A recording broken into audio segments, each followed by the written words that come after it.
Welcome to our webinar for today. I'm so happy to be introducing our guest.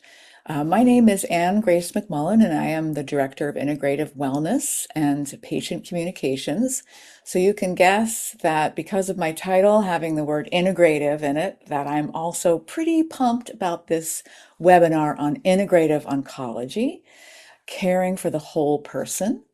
Our guest is Jacqui Bauers, and she is a licensed massage therapist living in Philadelphia, Pennsylvania, whom I met at an LLS, now Blood Cancer United, Living Well with Blood Cancer event way back when, maybe a few years ago.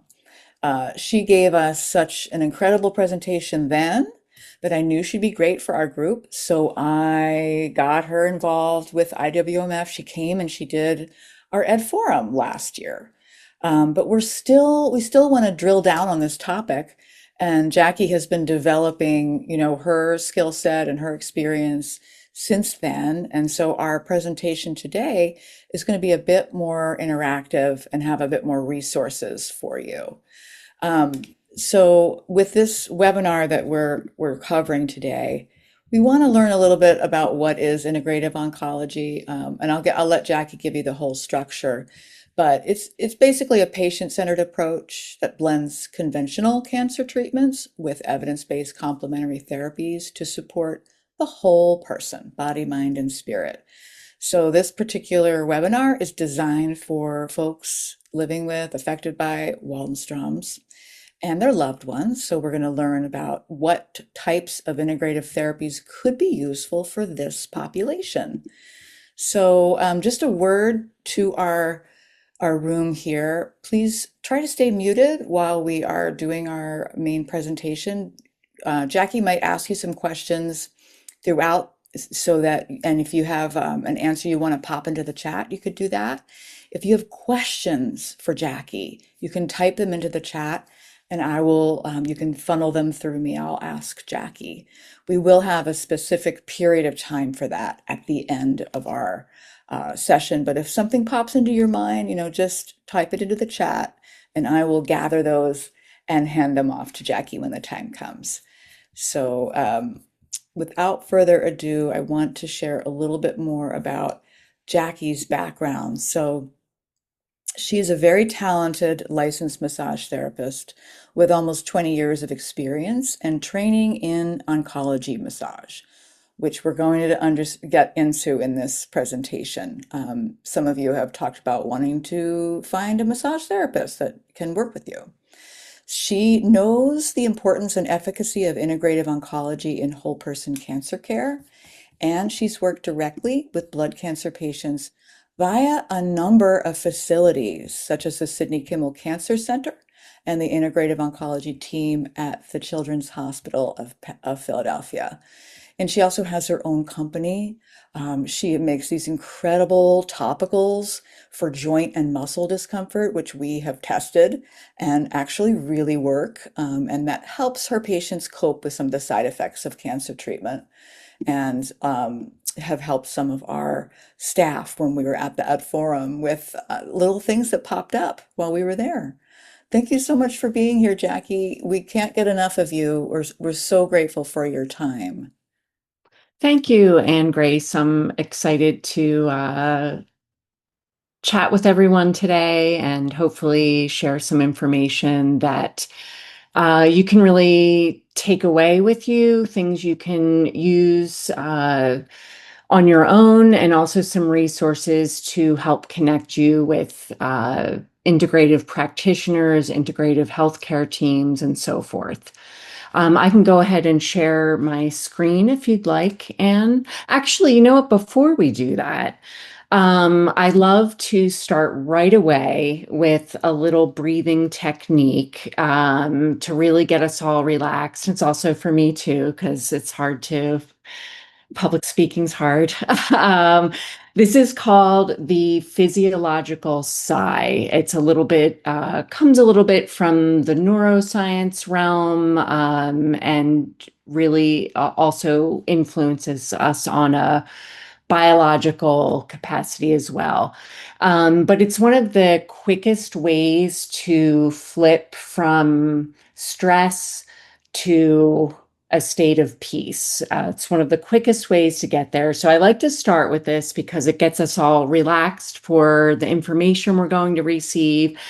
And it's also, if you only remember one thing from this, this is a really great one to just have in your pocket. So it consists of 2 breaths in and one longer breath out. But the 2 breaths in, the first one is a longer inhale, followed by a quick, short second inhale, and then a long exhale.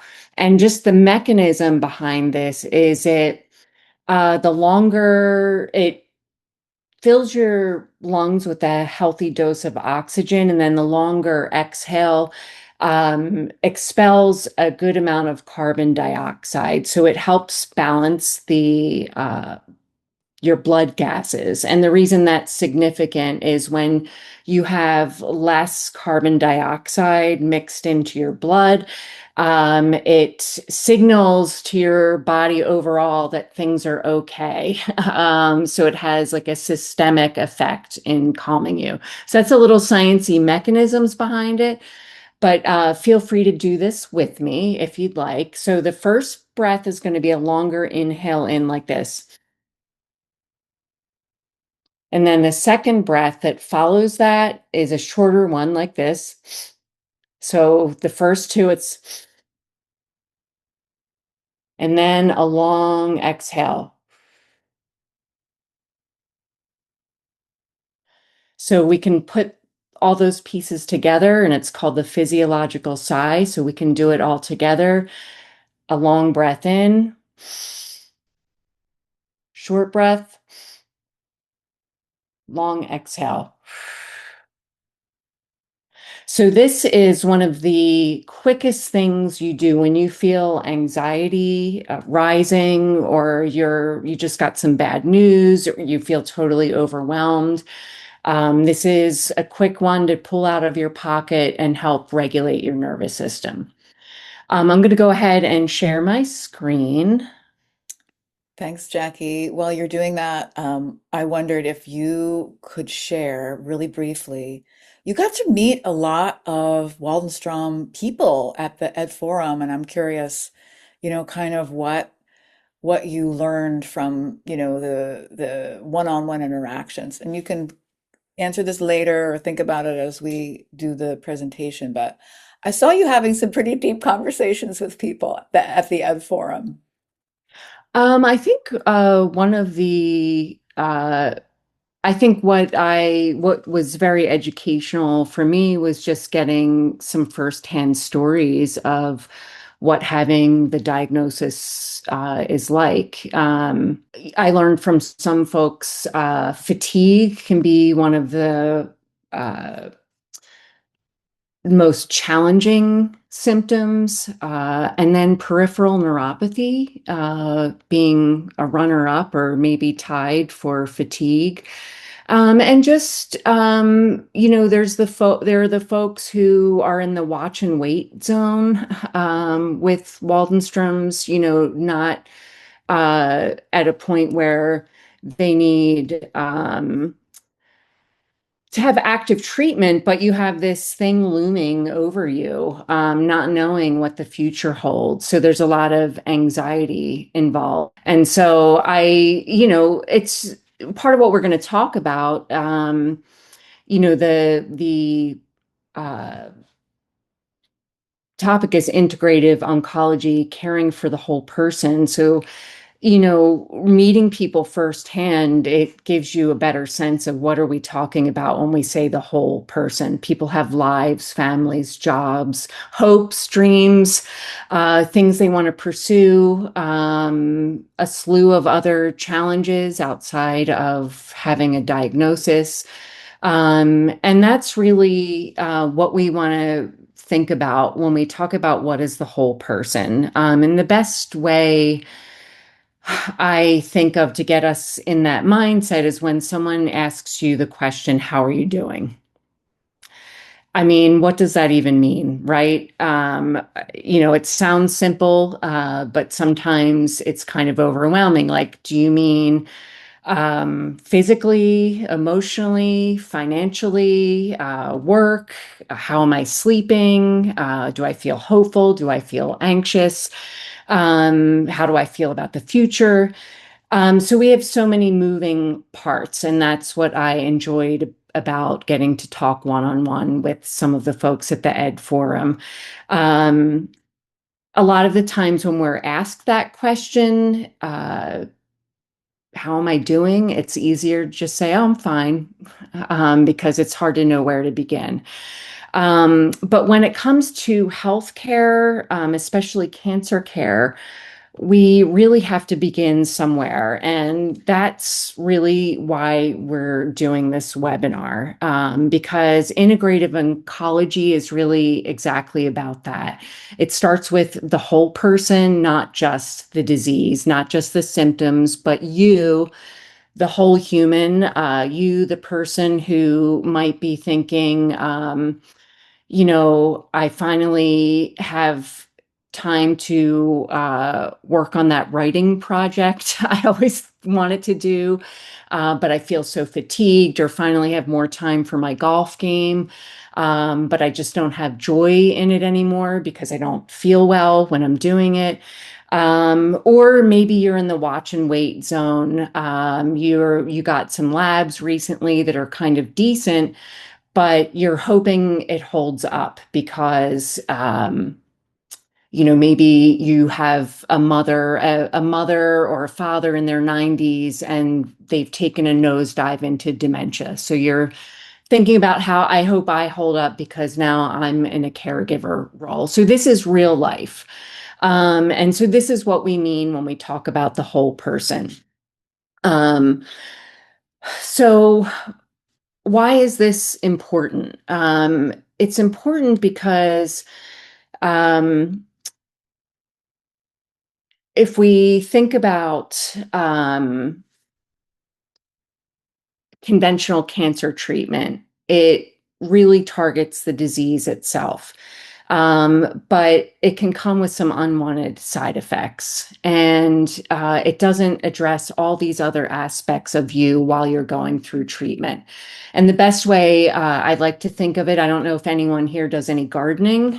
Um, you can put a little thumbs up in the chat if you'd like. But I think of a gardener or an arborist, I could say, if caring for a tree. A gardener might take a holistic approach, looking at uh, soil. How do the branches look? Are they healthy? Um, and so a gardener is going to look at all of these things. The gardener's not going to just show up when it seems like there's a problem.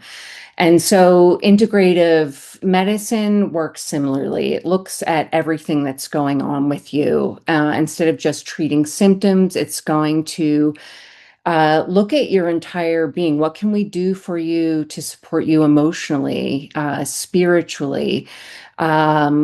And what can we do to help with symptom management? So, just as the gardener nurtures from the roots all the way up, integrative medicine offers a whole slew of modalities that can help fill in the gaps that conventional treatment uh, doesn't necessarily address. And so if we go back to that idea of a tree, let's say this tree gets a terrible pest problem, the gardener might have to apply a harsh uh, pesticide that affects the soil quality. Maybe branches start drooping. And so again, that gardener is going to look at ways to continue with the necessary treatment, but how can it foster support for the resilience of the tree as a whole. So we're going to get into some of that. Um, One of the first things we're going to look at, we're going to cover we just talked about an overview of what is integrative oncology. How does it fit in with other treatment you're having. What is We're going to look at some specifics: acupuncture, massage therapy, yoga therapy, the importance of stress release and regulating our emotions, a few other complementary therapies, and some resources and some, I'll call them self-care hacks you can do at home. So feel free, again, if you have any questions you can put them in the chat, and Grace is going to be keeping an eye on that. And I'm trying to just get my screen set up so I can see the chat going on as well.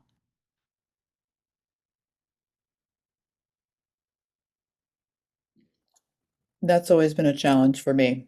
Yeah.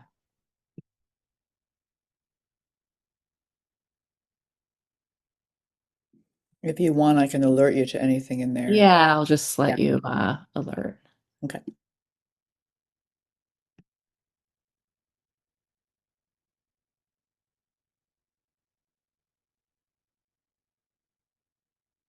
So let's take a look at acupuncture. Has anyone here tried acupuncture? Just curious.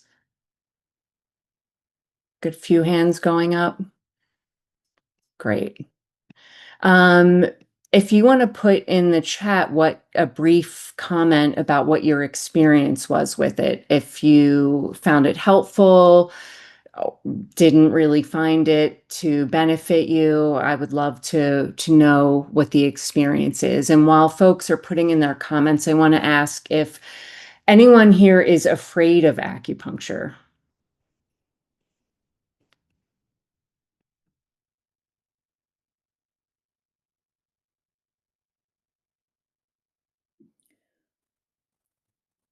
And Anne, I'll let you fill me in on anything pertinent.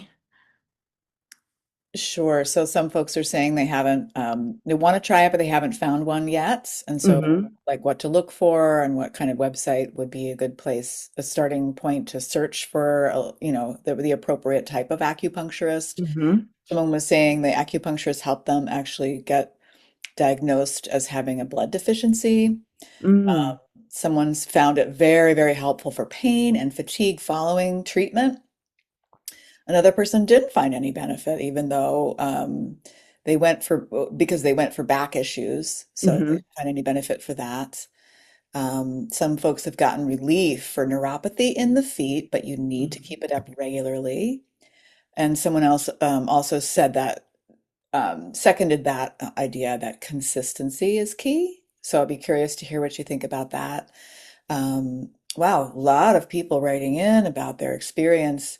Someone has Raynaud's, and that Mm-hmm. helped with the discomfort from that, and somewhat helpful over time. Um, Someone is afraid of needles, and I'm right there with you, Dottie. Let's see here. So Jody said that she liked it, but the problem was so severe, the acupuncturist told her she needed surgery, and it was not the right modality. It was relaxing. I would try it again. Did not help. And Mm-hmm. you don't have to apologize for Pat. We're just looking for data here. And Richard went for hiccups, lengthy hiccups. It did help him relax and encouraged a more positive outlook.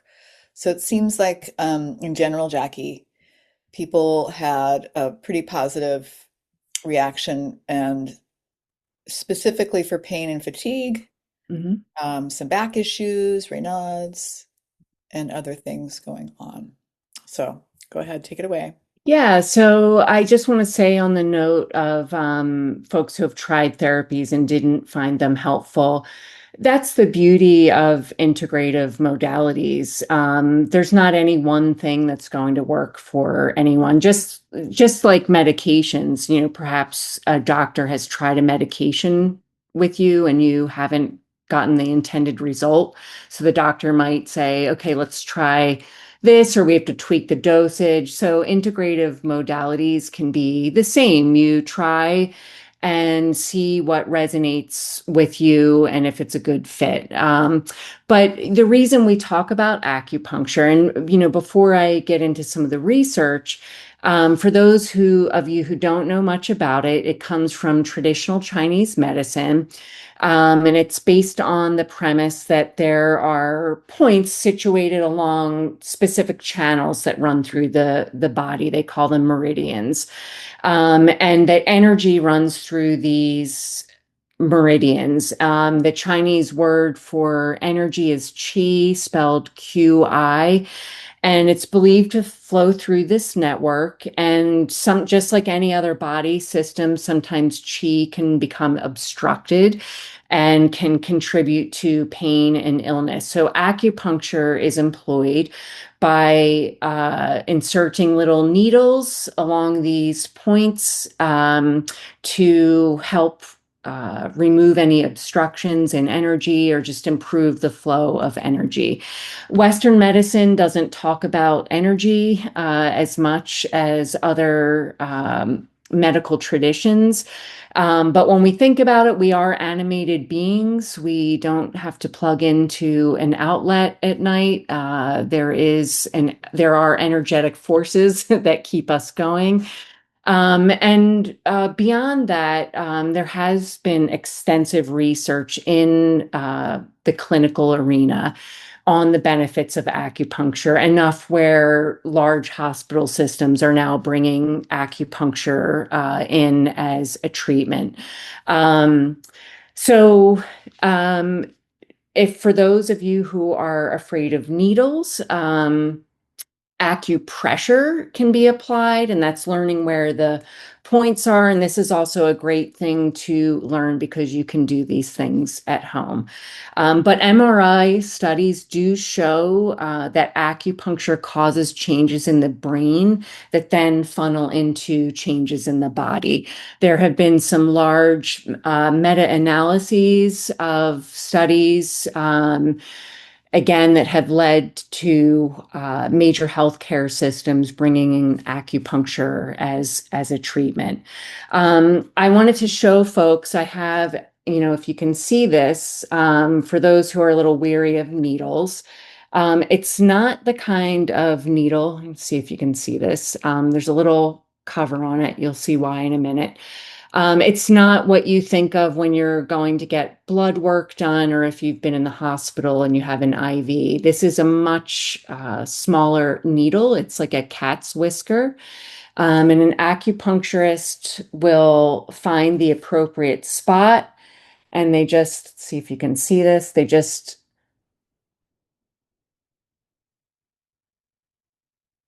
of course, this one's being a little stuck, little camera shy.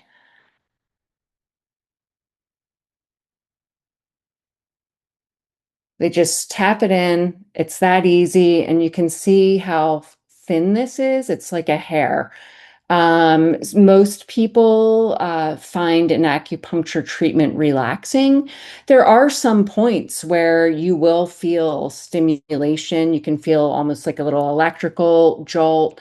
And like any other therapy, if something feels too uncomfortable for you, you just tell the practitioner, hey, that needle, um, in my hand or near my foot feels too uncomfortable. Can you remove that one?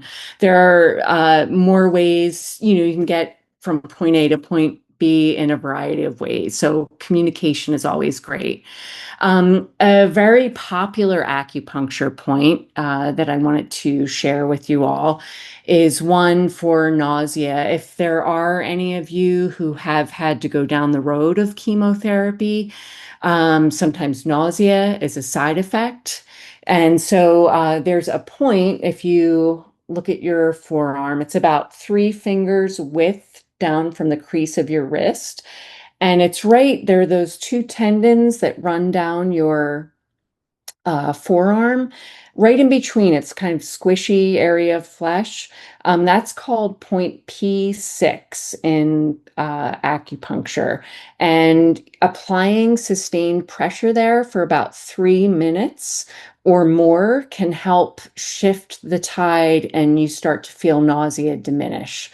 This is so well known. If you're someone who's done some boat travel, they sell these little bands called C bands that have a little plastic nubby piece that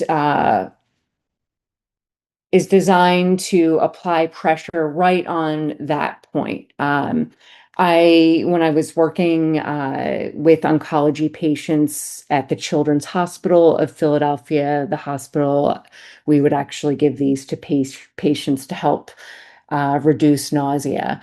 There are some other ones for fatigue. There is what they call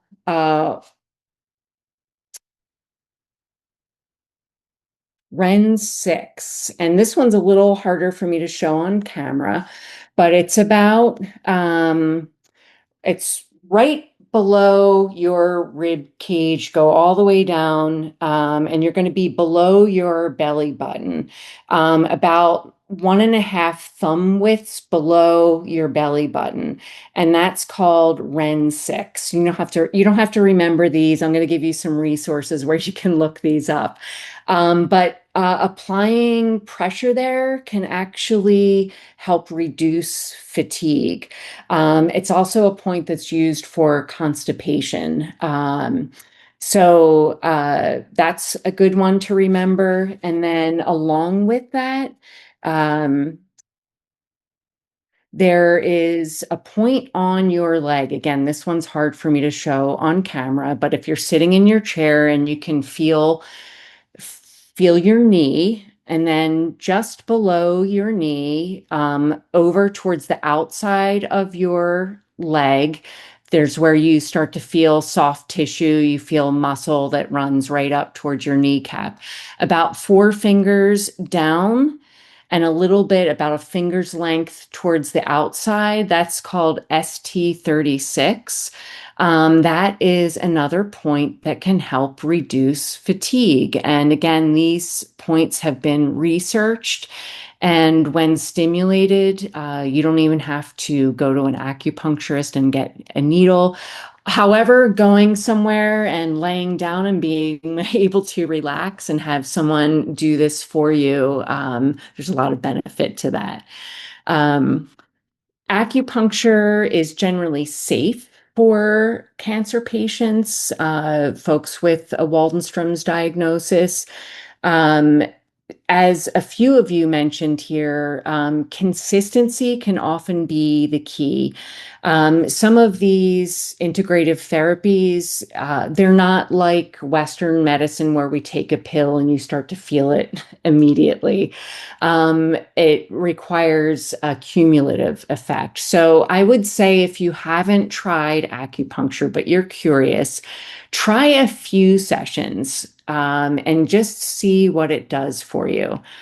Um, you want to make sure you go to a state licensed acupuncturist. You can often find someone's bio and see if they've ever treated someone going through through cancer treatment. There are a couple of things that could be a contraindication, a time when you wouldn't want to um, have acupuncture if you're severely neutropenic. That's when you have low neutrophils, so your risk of infection is higher. A skilled acupuncturist is going to ask you these questions. Make sure you share. If you have current labs, make sure you share that information. It may be a determining factor whether they decide to go ahead with treatment or not. Another one is thrombocytopenia. That's when your platelets are low. When your platelets are really, really extremely low, there's a higher risk of bleeding. So having needles inserted might not be a great idea. These are all things to consider, but those things aside, acupuncture is very safe treatment. And I think it's worth trying. It seems counterintuitive. How could having needles placed in various points around your body be helpful? But the research stands by it for sure. The next thing we're going to talk about, does anyone have any questions right now? You can put them in the chat and then we could get them answered at the end if you have any questions about acupuncture. I did have one question about cupping. Is that in the same realm as acupuncture, or do you have thoughts on this practice? If this seems appropriate to answer now, or you can save it. Sure, this is a good time, and it'll segue a little bit into the next part on massage. So cupping, I would say the same contraindication would apply, especially with thrombocytopenia. If your platelets are really low, cupping might be a little too aggressive. If for folks who don't know what cupping is, it does originate in Chinese medicine, although there are different variations of it now. There's approaches that are used in sports medicine, approaches that focus specifically just on relieving muscle tension. But it's a placing of what's usually a plastic, it's like a clear plastic cup. Place it on your body, and then it has a suction component. So there's like a little device that basically pulls your soft tissue up into the cup. So it's designed, and from a Chinese medicine perspective, to release stagnant energy, to get that chi flowing again. From a muscle tension point of view, it can help get to some deeper muscle layers without the traditional deep tissue compression moving down. It's gently lifting up muscle tissue. It can be a great add-on to your treatment. I would just be sure that your platelets are in decent shape so that excessive bruising doesn't happen. In general, cupping does cause a discoloration. It brings blood to the surface, so you can look like you're bruised even when you have a healthy blood count. But there's no pain associated with it. It's a unique dynamic. But that aside, if your platelets are low, that's when you would want to be cautious with cupping. But cupping is a great fit for a lot of folks. I hope that answers your question. Perfect.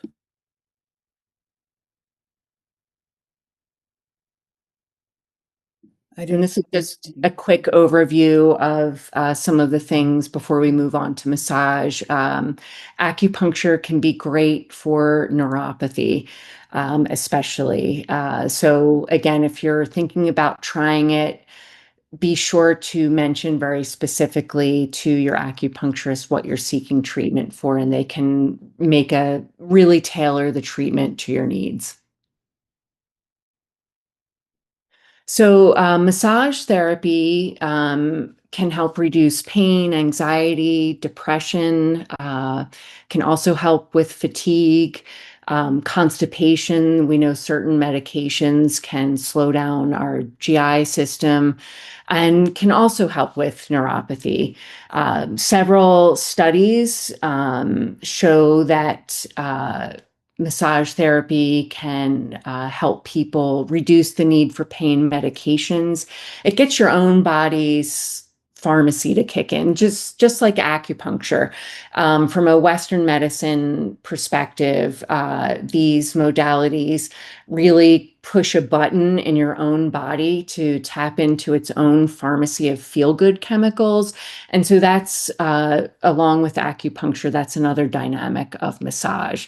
Um, this has been highlighted quite a bit in oncology research. The Journal of Clinical Oncology indicates that massage therapy can be a very effective tool in improving quality of life. Stress and anxiety relief.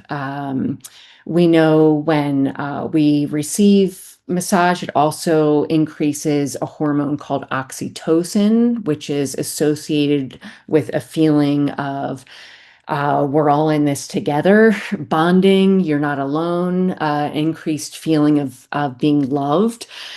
These are some of the things that actually happen physiologically when you receive a massage. Muscle relaxation, even if muscle tension isn't directly related to your diagnosis, just having to navigate life in general these days and then navigate um, healthcare appointments, other family commitments when you're not feeling great. All of this can contribute to an increase of bringing our shoulders up to our ears sometimes. So massage is a great way to mitigate some of that tension. There's a nervous system response, as I said, reduction in cortisol.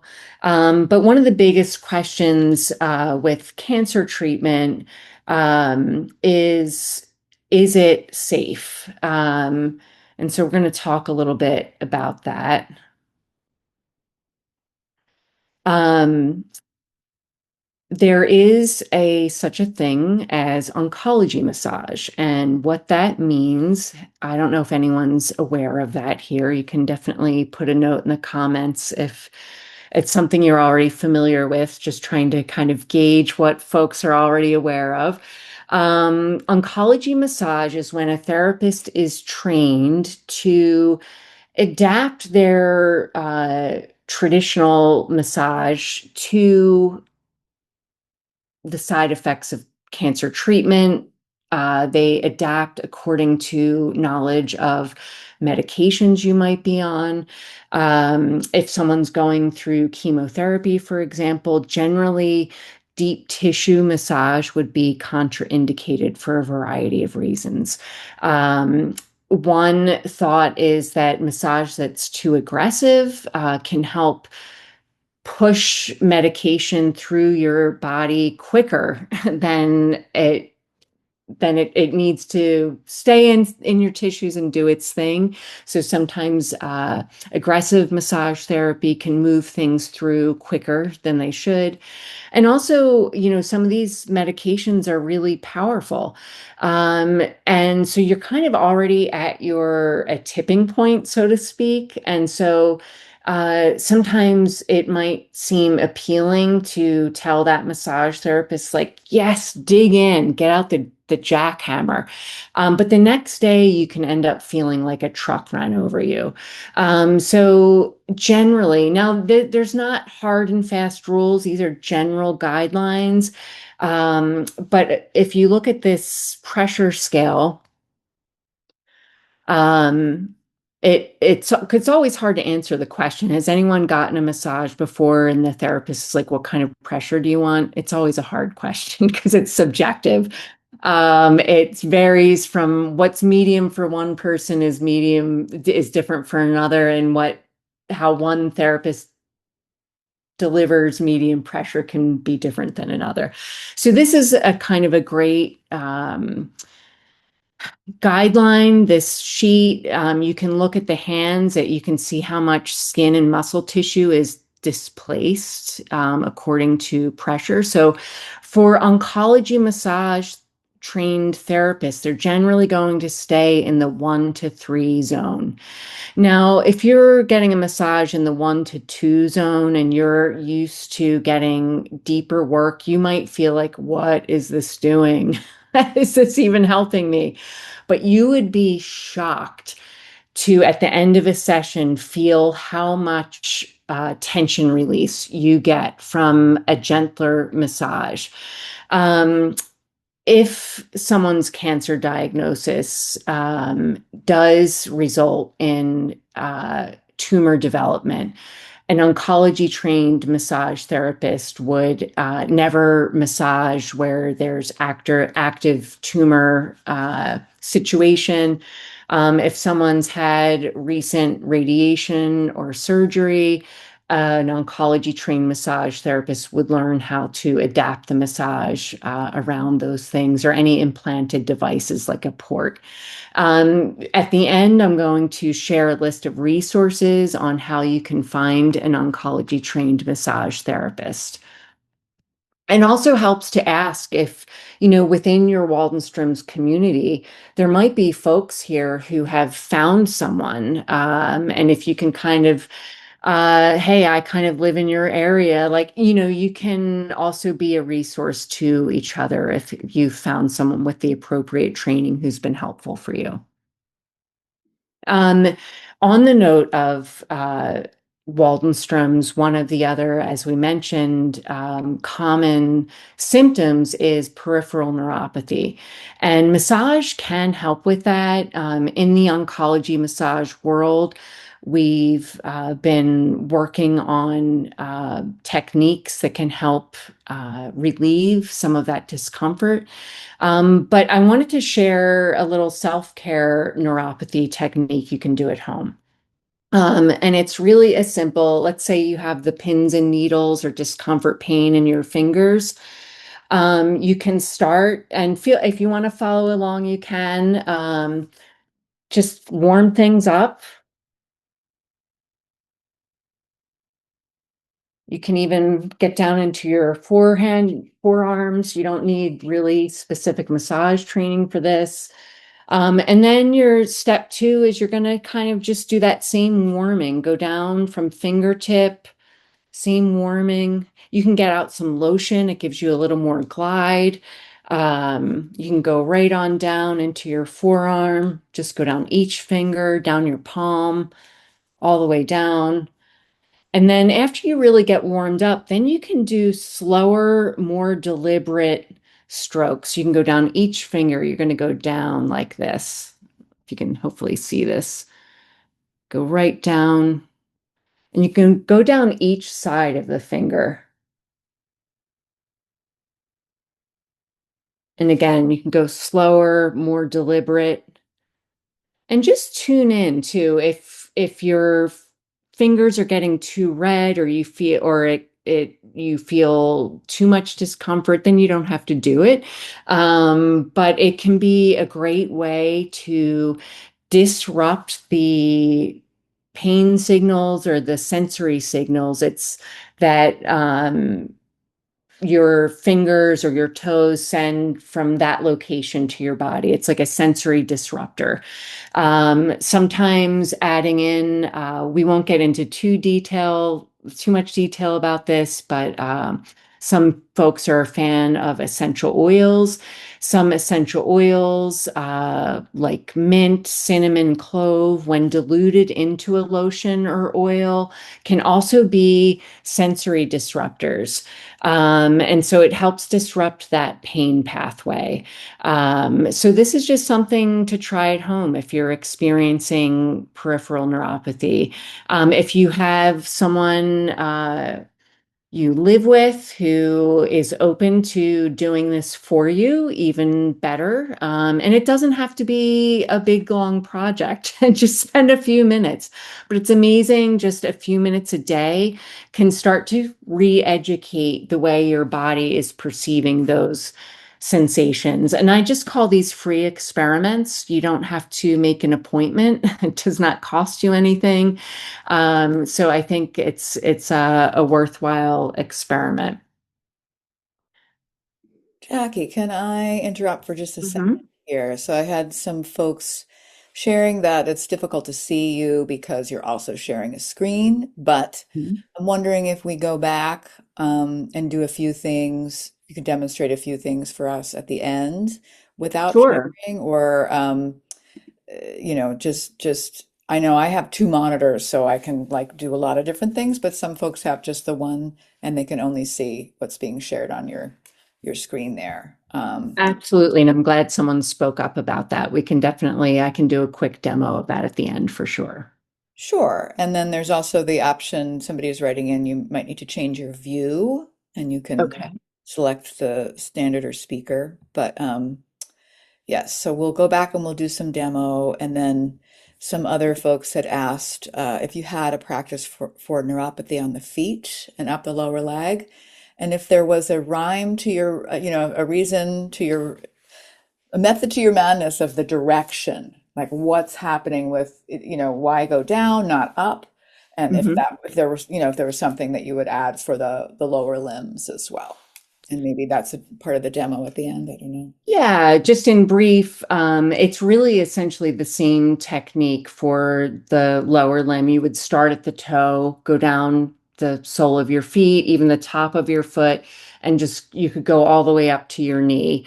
The massage oncology massage world developed this protocol of starting at the tip of a finger or a toe and going toward the body for folks who are using this, who have chemotherapy-induced neuropathy. Now, I know with Waldenstrom's, the neuropathy is not necessarily caused by chemo, but for folks who are dealing with a chemotherapy induced, the thinking is that sometimes the medication settles in the outermost parts of your tissues. So it's also a way of releasing um, some of that buildup is the thinking.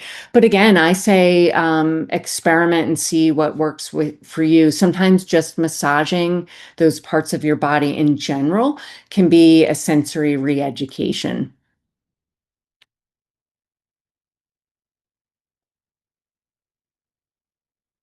Reiki is another healing modality.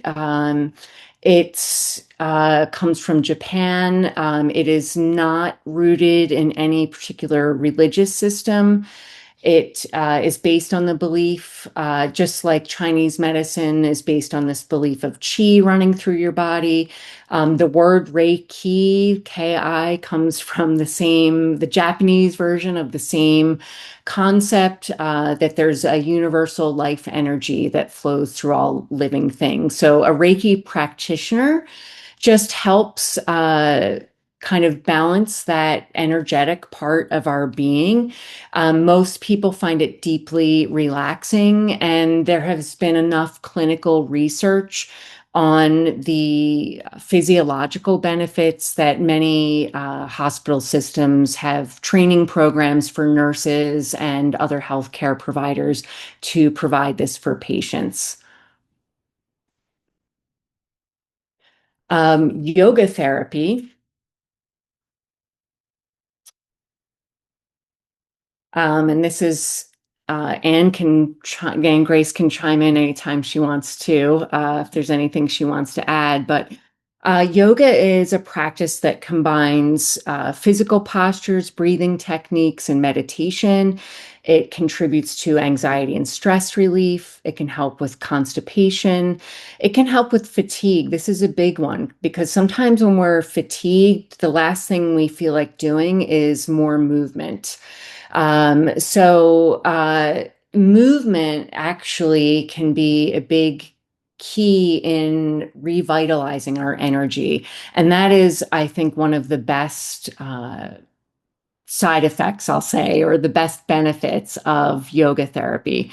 Um, it can, if you are going through using a medication that's causing nausea and vomiting, yoga can help with that. It comes from Ayurveda, which is comes from Indian Vedic science. And so when we are experiencing nausea and vomiting, it's the idea of too much upward rising energy. So there are yoga postures that can help draw that energy back down.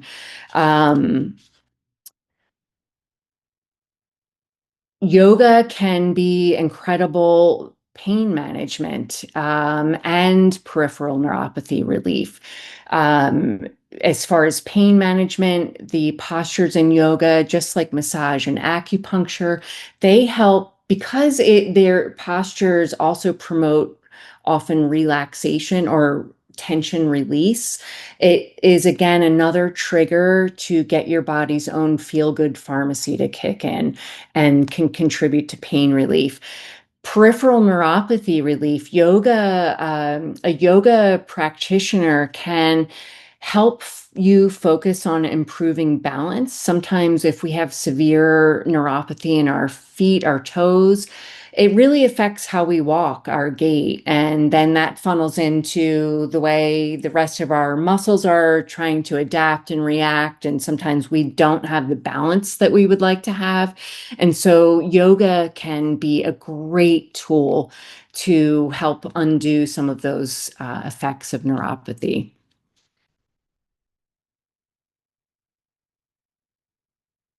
One of a couple of other complementary approaches that would require 5 more hours here today are culinary medicine, using herbs to support and food medicinally to support the side effects. Now, often it's folks are not sure how to do this, and will certain herbs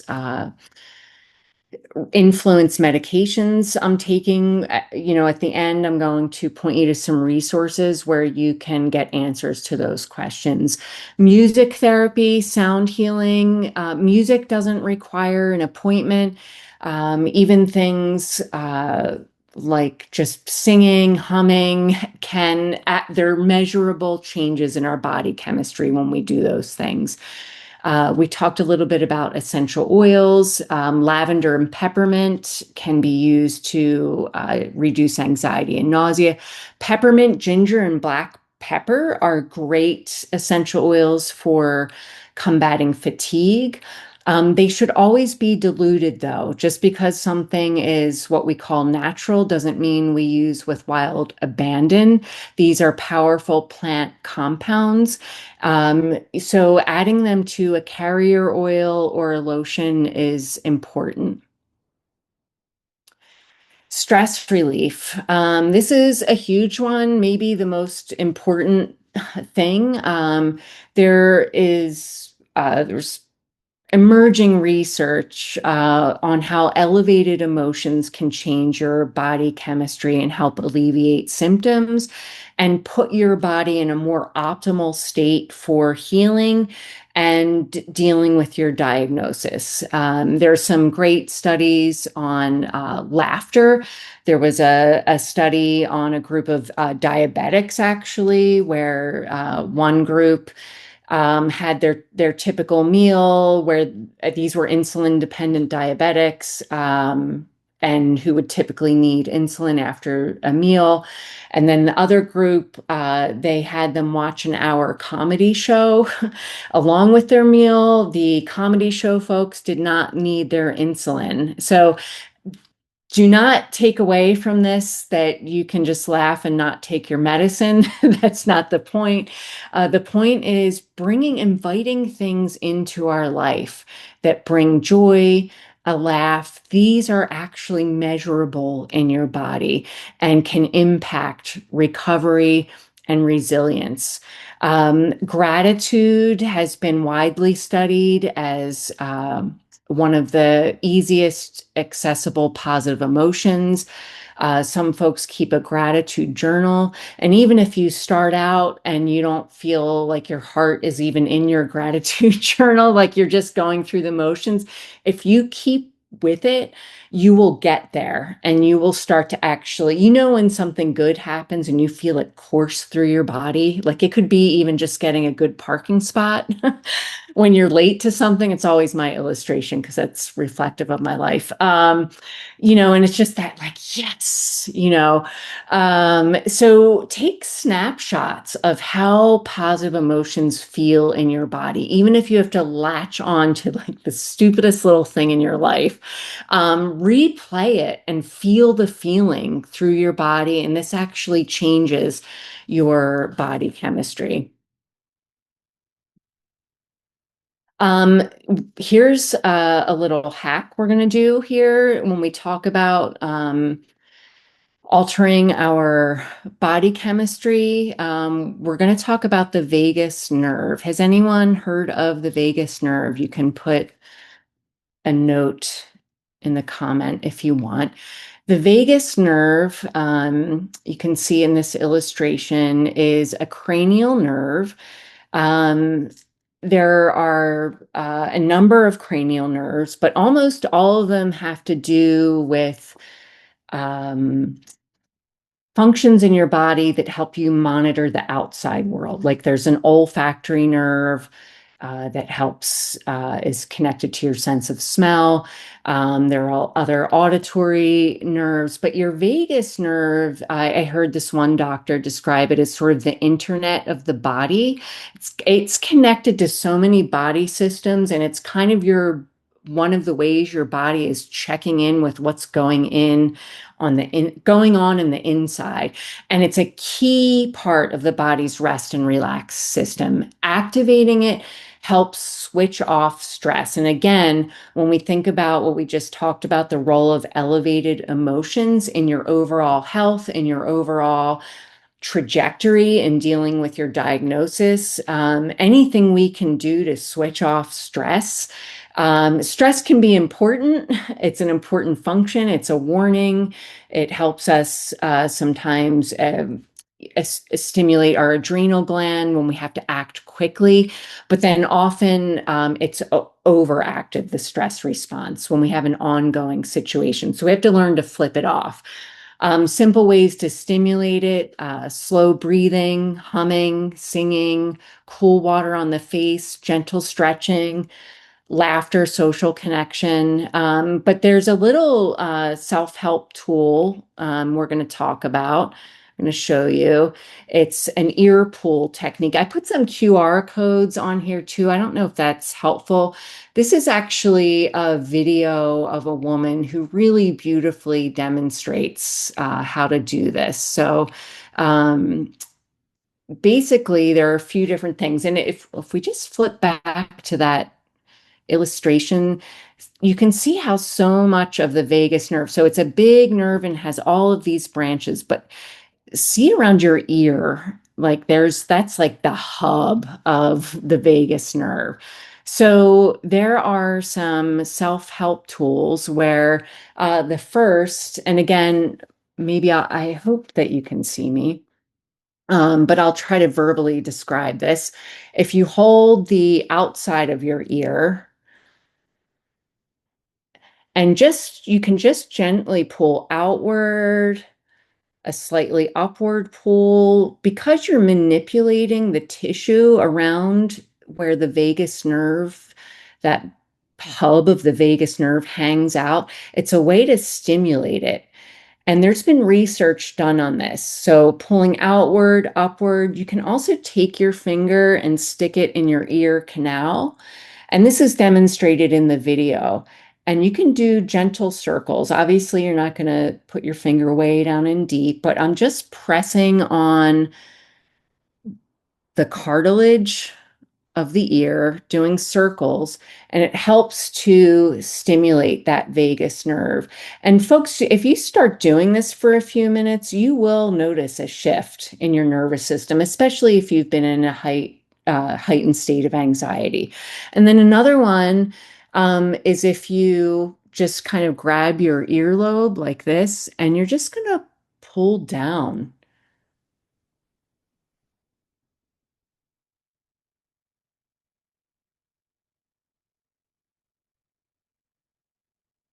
So your vagus nerve, there are so many other ways. Your vagus nerve is also connected to your lungs. It's a key player in lung function. So breathing techniques like the one I showed you at the beginning, there are breathing techniques in yoga, bee breath, belly breath. All of these breathing techniques that have been around for a gazillion years from ancient healing systems, they're actually on the Western medicine side, help regulate aspects of your parasympathetic nervous system, one of the key players being the vagus nerve. So now science is sort of catching up to what some of the ancient healers knew for a long time. Um,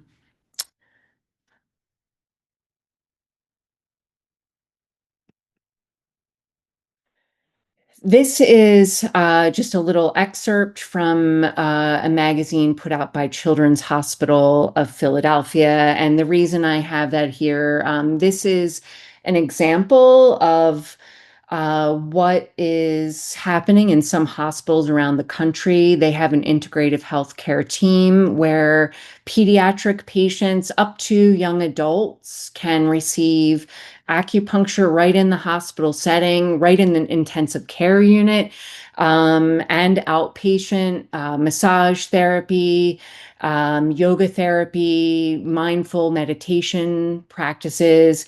This young man, you can see me up in the corner, up on the left part of your screen. His name was Mason. He had a blood cancer. He's actually doing quite well right now. But he confessed that he was really scared and sad on his treatment days. And he verbalized, though, we would try to coordinate care so that he could have acupuncture and massage on his treatment days. And he said on the days where that we coordinated those things, he slept much better at night. He felt more at ease and he was better able to manage pain and nausea. So, what I say is if this 10-year-old can do it, right? Everyone can try and see what works for them. Integrative oncology resources. Again, I have a bunch of QR codes, and I think, Anne, you'll probably be sharing these slides maybe later on, I'm guessing, for folks who attended, where you can access these if you can't do so right now. One of the first ones is the Society for Integrative Oncology. They have a phenomenal booklet, which I'm just going to flip over to the next page and then I'll go back. If you see this, they have this patient handbook, and it's quite extensive. You can do a free download. It is full of resources, including lists of hospital systems that are now including integrative therapies in some fashion or another. It addresses things like, should I take supplements? Should I take herbs? It's an incredible resource. So I highly recommend checking out the Society for Integrative Oncology. They also have lists of providers that would be trained and knowing how to provide a treatment that's just right for you. There's also this website I just learned about called No Integrative Oncology. It's a website that also has a list of providers. I think I have a screenshot here. Uh,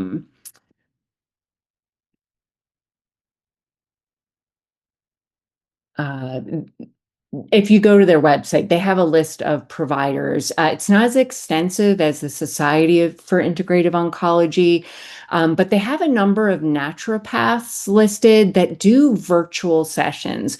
So this is where you can get your questions answered about things like what vitamins should I take? What shouldn't I take? These are folks who are trained to have an idea of what your cancer is, what medications you're on, and can give you specific advice. The internet can be a really daunting place when we try to figure out what to do, and there's a lot of unreliable information. So these are trusted resources.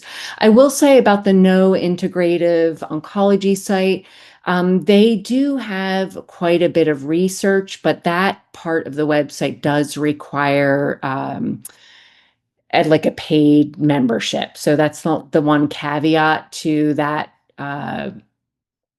website. Dr. Heather Wright is a naturopathic doctor who I have had personal experience with in the form of patients, both adult and pediatric patients have worked with her. She's based in New Jersey, but she does virtual sessions. And I know she has helped a number of folks that I have worked with personally, so I can vouch for her.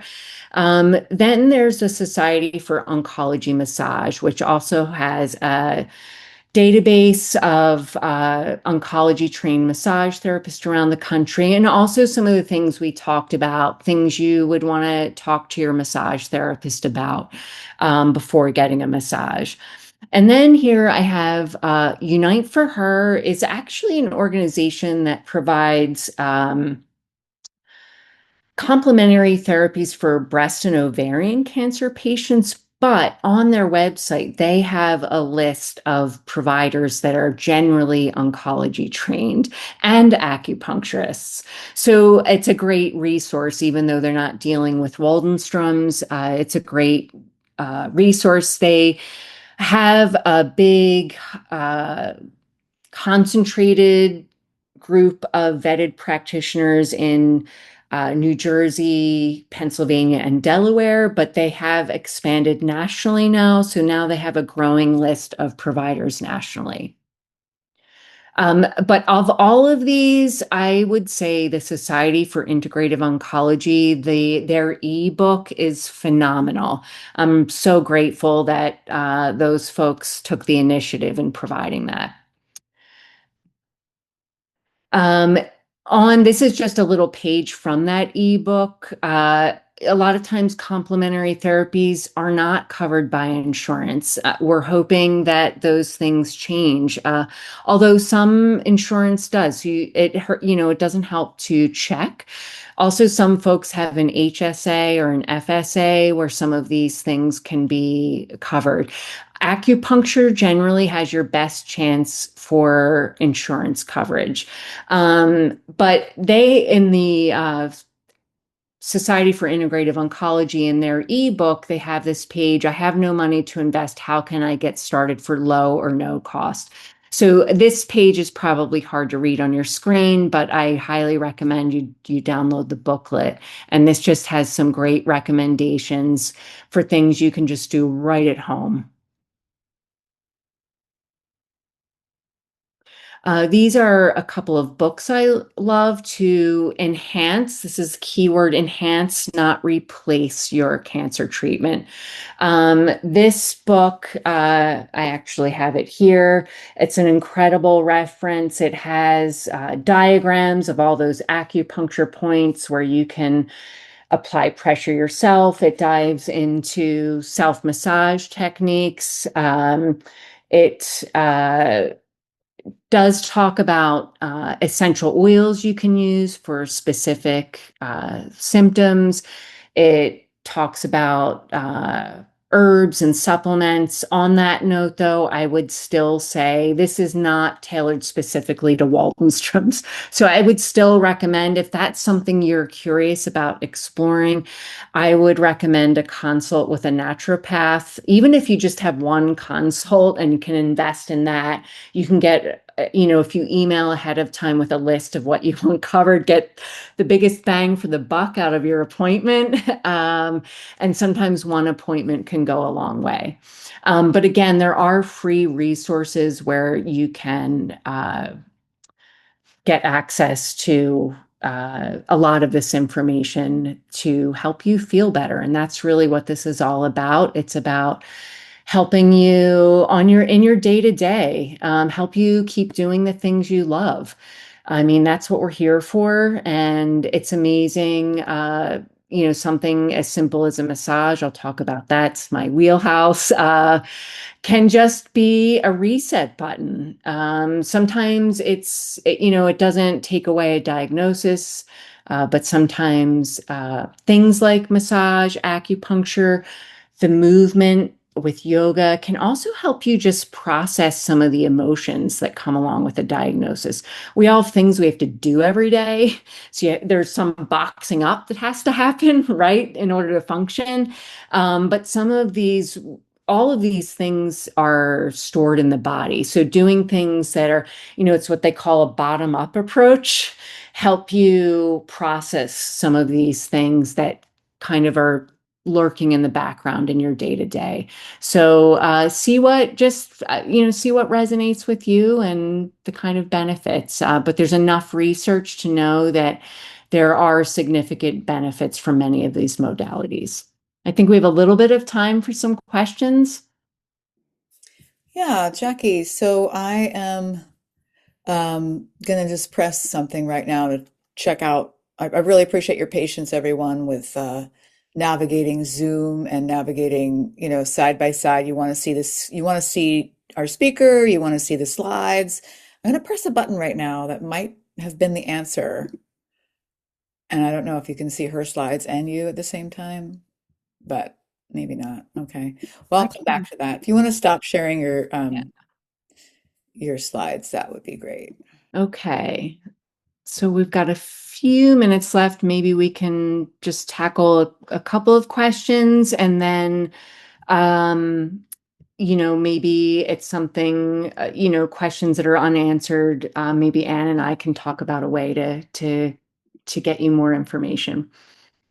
Yeah, I do have a question coming in from Connie in Chapel Hill, Mhm. asking, can any of these things help with itching? Yeah, I mean, I think it depends on what is the cause of your itching. If it is in the realm of peripheral neuropathy, a sensory situation, some things that disrupt those pain pathways or sensory pathways can help shift the tide. If it's related to a skin condition specifically that's caused by a medication, it's hard for me to answer that for sure. It really depends on what the cause is. Yeah, and I am curious if you would mind doing that ear pulling technique Hmm. again and just sharing that with us so we can see that full screen. And Yeah, did anybody have any, want to see her do any of the acupressure points with a large screen, like the fatigue one for reducing fatigue? I know you couldn't really see below the knee, but or the belly button one, but maybe you could do the ear pulling. sure. And I think the other thing I wanted to share quickly was the protocol for self massage for neuropathy. I think folks said they couldn't see that too well. So the ear pulling again, we're helping stimulate the vagus nerve, and I see someone in the comment wrote that some folks actually have implanted devices that help stimulate the vagus nerve to create regulation.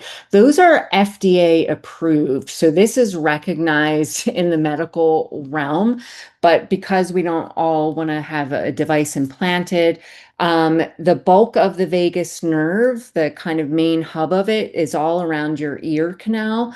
So you can just grab your ear and just a pulling outward. You can go upward. And doing this for a few minutes, you will start to, especially if you're in a heightened state of anxiety, you will start to feel that heightened state decrease. The other thing you can do is take your finger and put it right in your ear canal. Obviously, you're not going to hurt yourself and stick it in too deep. And you're just going to do circles around in the cartilage till you feel, you can tell when you have enough pressure to feel movement. It doesn't have to be a crazy amount of pressure, but just moving that tissue helps move the tissue around your vagus nerve, and helps stimulate it and sends a signal to your body that everything is okay. And then the last one would be taking your thumb and your index finger, kind of grabbing that cartilage right above your earlobe and a little bit on your earlobe, and you're just going to pull down. And you can you kind of feel it tugging at the tissue around your ear. And that's really what you want to go for. Again, don't do anything extreme and hurt yourself, but just sometimes doing this. You know what? And there's one more actually that I didn't share before. And it's just if you pull your ear back and you just take a finger or two, and you're just going to move the skin up here. And again, this just helps stimulate the vagus nerve. We could do a whole hour on the vagus nerve. I'm sure Anne can speak to it. There are breathing techniques, especially in yoga, belly breath, that help your vagus nerve so connected to your breathing. The breathing is a phenomenal way to send a signal to your vagus nerve, that helps flip you get your parasympathetic nervous system engaged. That's the part of your nervous system that is involved with calm and peace. And again, the bottom message here is, the more we can be in states of calm and peace, it allows your body the energy to funnel into healing, um, and repair. When we're stressed, your body is in survival mode, and that energy is not as much focused on healing and repair. So that's, if you take away anything, it's find ways to chill out. And lastly, we'll just quickly show you the massage technique for peripheral neuropathy. It can just start with a warming up of the tissue in the hands and fingers. You can just warm up. Again, if you want to use a lotion you like, that's fine. You can go all the way down the forearm. And then that same, you can continue to warm up, but be a little more specific. You can go down the finger, down the palm, each finger. And once you feel warmed up that way, then you can do slower, more deliberate with a little more pressure down each finger. And you can go down both sides of the finger. And you can go straight down the palm. You're using a little more pressure. And again, it does help with a little bit of lotion. You get a little bit of glide. And yes, you can go down. I see Joan is doing this so well in the camera. I can see going down the front of your hand is just as important. And you can go all the way down toward your elbow. Again, this protocol was developed having in mind people who have chemotherapy-induced peripheral neuropathy. So the thinking is that sometimes this medications settle in the farthest part of our extremity, so it helps break up that buildup. But if your peripheral neuropathy is just caused by your Waldenstroms, you could try going in the other direction too. I don't think it's going to hurt. The key is it's the other big piece of this is sensory stimulation. Again, it sends different sensory signals and creates different sensory pathways to your brain and can help disrupt the sensation of discomfort. Um, Again, this is a free experiment. It may do something for you, it may not, but it's something you can do right at home. And it's also, doing these things, you don't have to make a big project out of it. Just a few minutes a day can be, a few minutes can go a long way. Thank you so much, Jackie. Does anybody have any other questions? I did have one more question from Amy about reflexology instead of a full body massage. I am a huge fan of reflexology. In fact, I had a whole slide in here about reflexology, and I took it out because I knew we'd be way over time. I actually got trained in reflexology before I went to massage school. When I was a kid, a family friend was trained in it and would come over and do treatments in my family, and I really gave me a sense of the benefits of it. Your feet have something like over 7,000 nerve endings. So having reflexology, it's where points are stimulated on your hands and feet, can really send a whole body message, a whole body reset. Often when, even if you've gotten a pedicure and you're just having a regular old foot massage, sometimes you feel zings and zaps through your whole body. So reflexology is a great way. It's great in the oncology world too. If you are someone whose blood counts are not real great right now, if you have really low platelets to a point where any kind of pressure would feel uncomfortable for you or be risky. Your feet, assuming you're still walking around, your feet are enduring pressure. So having that pressure on your feet can still be a way to um, get your body to trigger its own feel-good pharmacy going on, and it just can be deeply relaxing as well. So big fan, highly recommend it. You got a thumbs up from Amy. Awesome. Anybody else have any questions for Jackie about massage or acupuncture or Reiki. We actually have our one of our instructors is also a Reiki master, so we have that in our arsenal. A lot of these things Jacqui's talking about, we do address in IWMF wellness programming. So if you're, we have added we've added a laughter class, Jacqui, when you were talking about Great. just, getting some joy and the music therapy where we have some things coming in the future, and we have, sound healing sessions that, we really do have a lot going on that you can have access to. Mhm. So, anybody else have any other questions for Jacqui before we head out? I think it's quiet, but I did want to ask one thing, Jacqui. I've heard that lymphatic drainage massage, which is his own specialty, right, that you Mhm. have to get certified in, can be contraindicated for folks who have an active infection. And with this population who might have an infection and not even know it, no, we don't really see lymphedema much, but some folks have this Mhm. experience. What would be your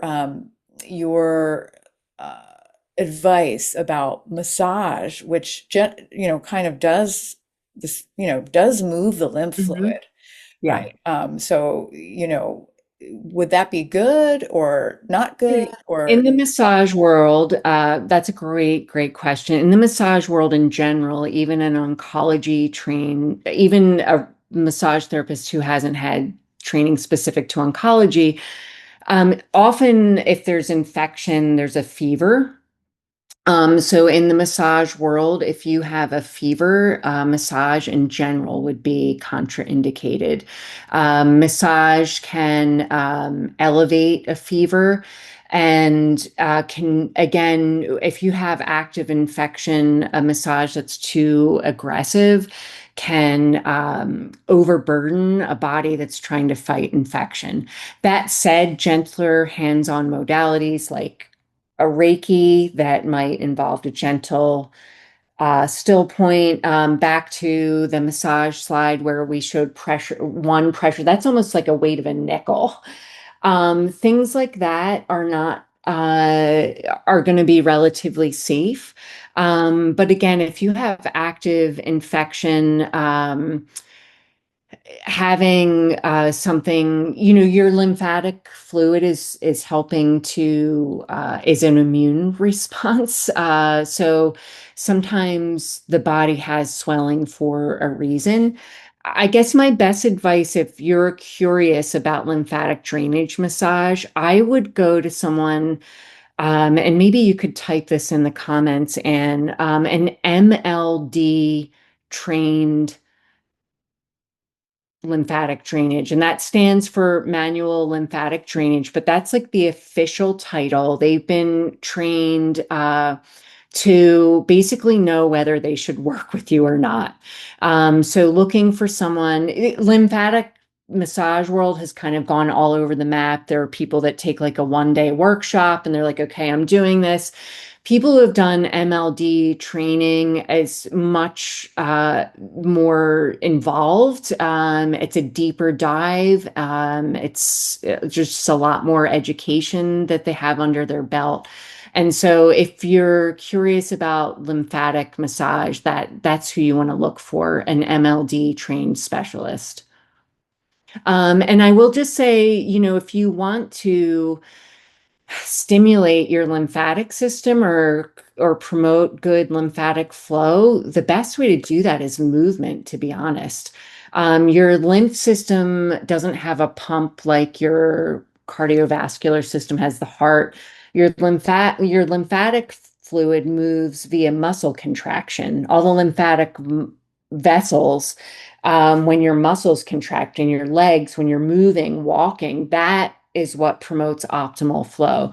So as much as you can just be active that's appropriate for wherever you're at, even just walking.